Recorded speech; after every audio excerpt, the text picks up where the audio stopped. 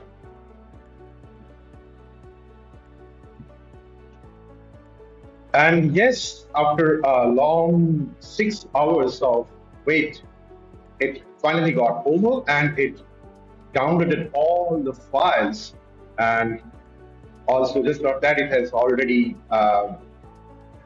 restored this database to my local DB, and we are good to go. We can close the Visual Studio window and reopen this. And let me reopen Visual Studio.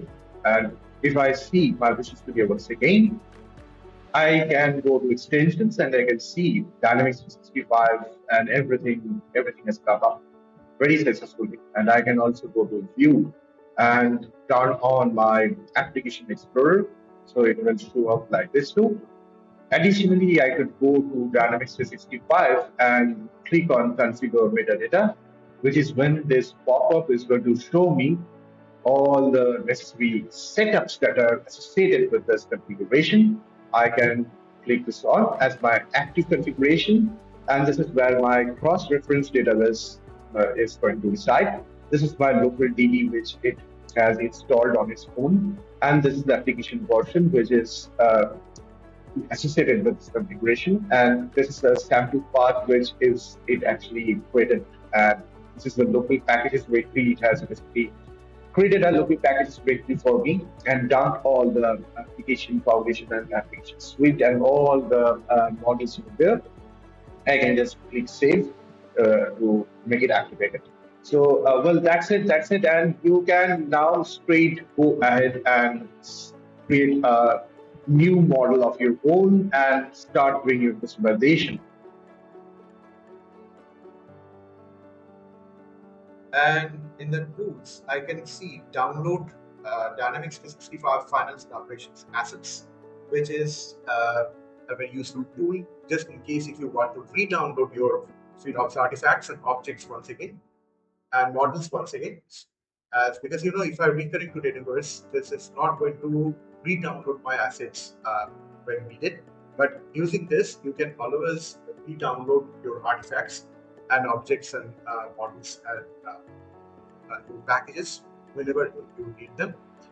Third is this utility to connect your JIT just-in-time database accesses the way that you used to do by using LCS. So you can directly click on this, and you can give if it reason why do you need the reason to connect to database. Say for example, I give a reason like this: I need a connection to view and modifies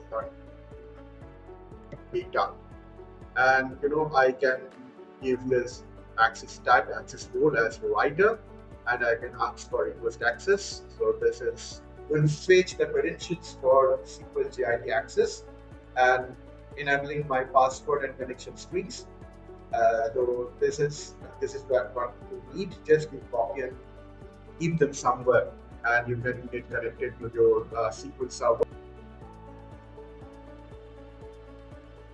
package.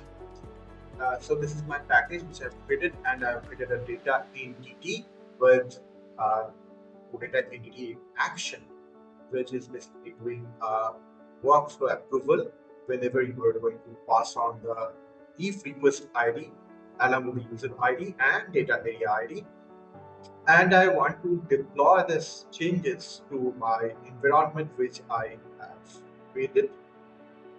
And the easiest way to do this is to go to deploy and deploy models to online environment. So if I say that, I can choose the model that I've created and I can select deploy. So when I select deploy, it's going to list out all the different packages. And if I select DB sync, this is going to also do our DB syncing post the deployment. And after that, I can select and click on deploy to start the deployment. So this whole thing is going to be monitored once again through this output window, which is showing the beginning of creation of packages. And as you can understand, the deployment won't take much time because deployment is a very straightforward process. The main time that it's going to take is the syncing of the databases, and this is also going to be shown as time progresses. So let's wait and see what happens as the deployment concluded. So first of all, it say like external package upload, and then staging and uploading payload, uploading.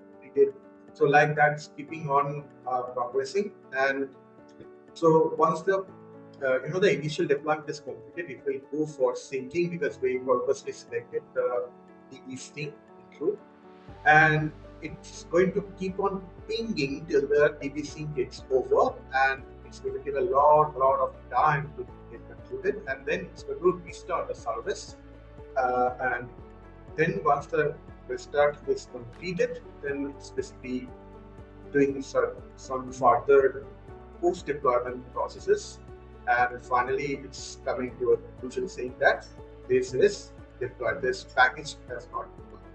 So if this is completed, we can go back to our Dynamics 365 and we'll see like the next request this this entity has got deployed out here, and we can use this in our integration processes. So like that, similarly we can also go to extensions, and if needed we can go to model, we can go to deploy, and we can delete models from online environment simply by selecting the package we need to uninstall, and we can simply do a deletion action. So with that, let me conclude today's session. It's a pretty long session as we look through a lot of things as a part of UDE installation, configuration, and deployment of customized packages and then uninstalling them. I would request you to please try this exercise from your end and let me know if you face any challenges.